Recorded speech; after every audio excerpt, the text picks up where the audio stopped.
tayo ngayon at ang vlog natin ngayon ay tungkol sa drill namin sa rescue boat. So ayan guys, pangalan pa lang rescue boat, alam nyo na yan kung anong ibig sabihin. Kaya lang magdetalye lang tayo konti, no? Konting detalye lang.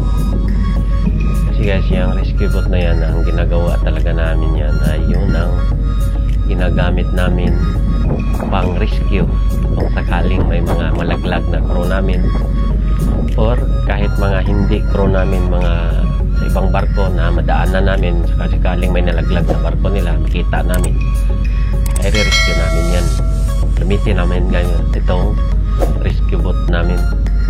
Or yung mga kuan din guys, mga refugees, lalong-lalo na sa bandang Mediterranean, dyan maraming refugees dyan. Ang iba yan lumalangoy lang galing ng mga dito sa mga Africa, Algeria, o dyan sa mga bandang area na yan. North Africa ba yan dyan banda or South Africa, basta dyan banda guys, tumatawid yan sila papuntang Italy or papuntang Spain. Yung mga istawi, kawawa yan sila. Ang iba niyan lumalangoy, hindi talaga sumasakay ng sasakyan, pero ang iba sumasakay din ng sasakyan, pero i-rescue pa rin namin yung mga yan kung sakaling madaanan namin. Kaya ito guys, nagdi-drill kami para din sa mga ganyang bagay, at may alam din kami dyan paano i-rescue at anong gagawin namin sa na-rescue, na well-trained kami niyan guys. Alam namin kung anong mga dapat namin gawin.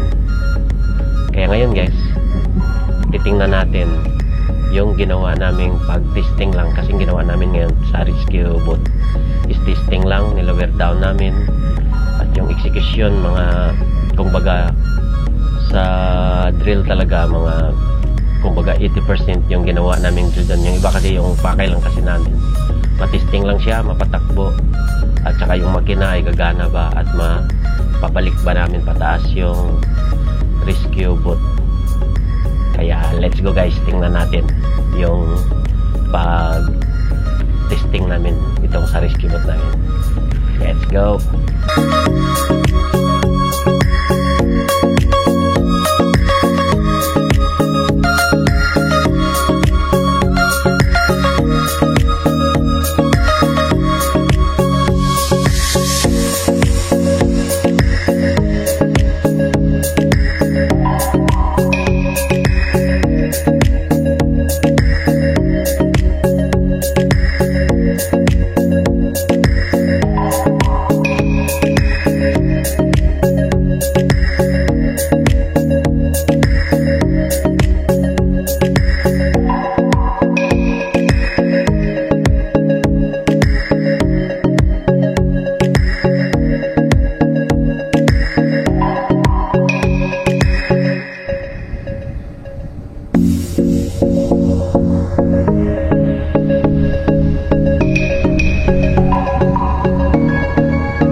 guys, yun na yung rescue boat testing namin.